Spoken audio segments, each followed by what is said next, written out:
बिस्मिल्लाहिर्रहमानिर्रहीम। हज़रत अबू राफ़िअ रज़ियल्लाहु अन्हु से मरवी है कि हुज़ूर नबी करीम सल्लल्लाहु अलैहि वसल्लम ने हज़रत अब्बास रज़ियल्लाहु अन्हु से फ़रमाया, चचा क्या मैं आपसे मोहब्बत का हक़ ना अदा करूँ?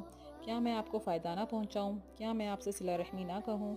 उन्होंने कहा, क्यों नहीं या रसूलल्लाह। आप सल्लल्लाहु अलैहि वसल्लम ने फ़रमाया, 4 रकात नमाज़ पढ़ें, हर रकात में सूरह फ़ातिहा पढ़ें और क़िरात करें, और जब क़िरात से फ़ारिग़ हो जाएँ तो रुकू से पहले 15 बार सुब्हानल्लाहि वल्हम्दुलिल्लाहि वला इलाहा इल्लल्लाहु वल्लाहु अकबर कहें, फिर रुकू करें और इसमें 10 बार, फिर रुकू से उठकर 10 बार, फिर पहले सजदे में तस्बीहात के बाद 10 बार, फिर सजदे से उठकर 10 बार, फिर दूसरे सजदे में 10 बार, फिर दूसरे सजदे से उठकर खड़े होने से पहले 10 बार। इस तरह हर रकात में 75 बार होंगी और 4 रकात में 300 बार।